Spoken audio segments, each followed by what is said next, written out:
Welcome to our online physics class. Here you learn at your own rate. Let's take a look at these three quantities: speed, velocity, and acceleration. Speed. This is a term we use in everyday activity to refer to how fast an object is moving. So let's ask ourselves, what is speed? We will try to define speed in this class.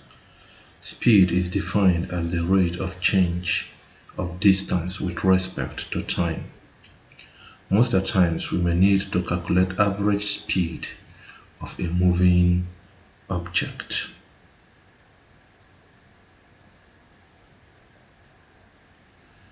What is average speed?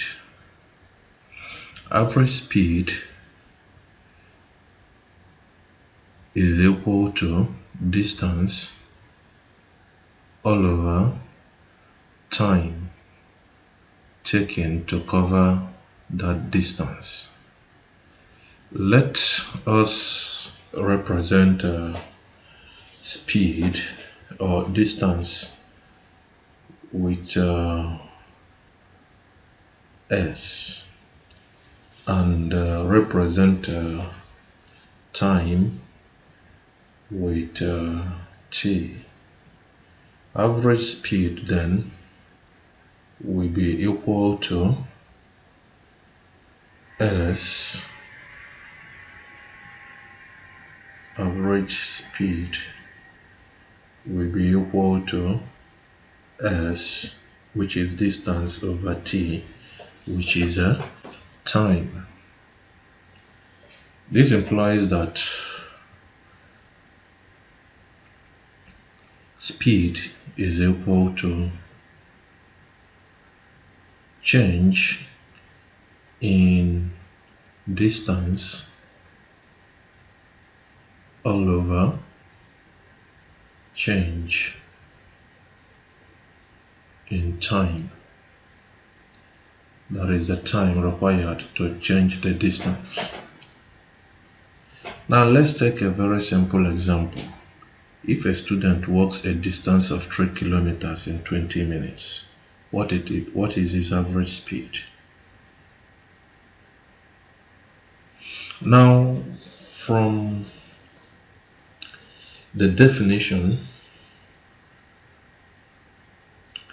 we say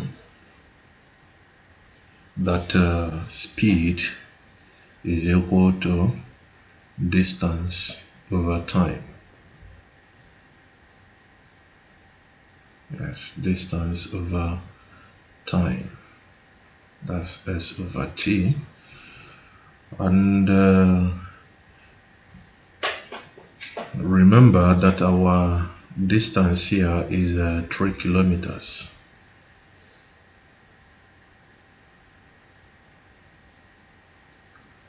While our speed or time is equal to 20 minutes. But remember that the SI unit of speed is in meters per second. Remember that the SI unit of speed is in meters per second. That is m/s.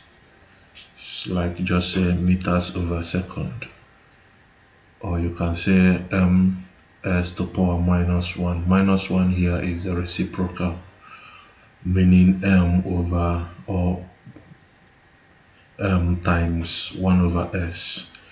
Okay, hence the student's speed will be equal to 3 kilometers times 1000 meters. That is to convert from kilometers to meters, all over 20 minutes times 60 seconds to convert to seconds. Hence average speed is equal to 2.5 meters per second. That's the student's average speed. Okay, let's go over to the next quantity, which is velocity, and we will try to define it. Velocity can be defined as the rate of change of distance with respect to time in a specified direction. A better definition of velocity can put it as a rate of change of displacement with respect to time. So we have changed the definition from change of distance to change of displacement. So what is displacement? It is distance traveled in a specific direction. And remember that the SI unit of velocity is the same as speed. So mathematically speaking, we have that velocity is equal to displacement over time. Yes. And hence we can equally say that it is a change in displacement all over change in time. Change in time. Okay. Now what I try to point out here is that delta, that this triangle is pronounced delta, which means change in displacement over change in time, is equal to final distance or displacement, sorry, this is velocity, minus initial displacement all over final time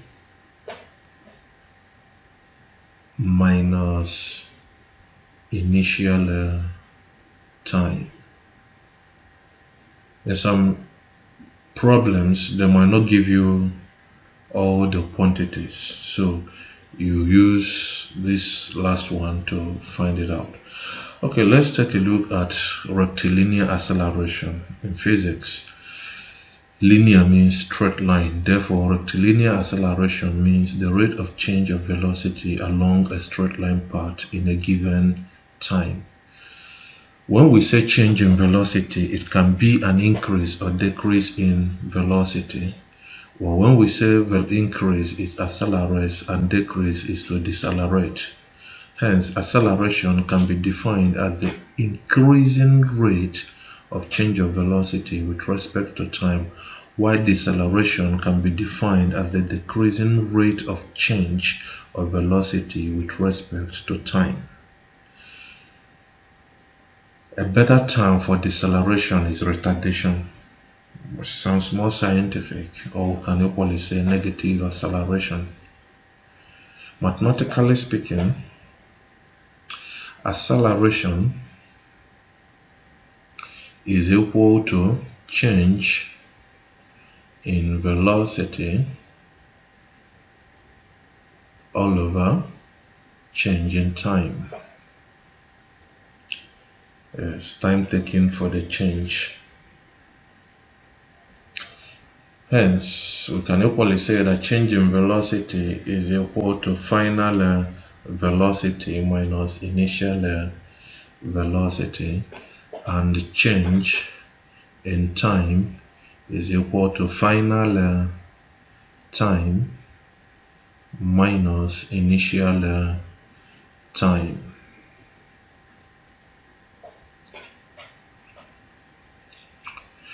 The SI unit of acceleration is meters per second squared, or can write it as ms to power minus 2.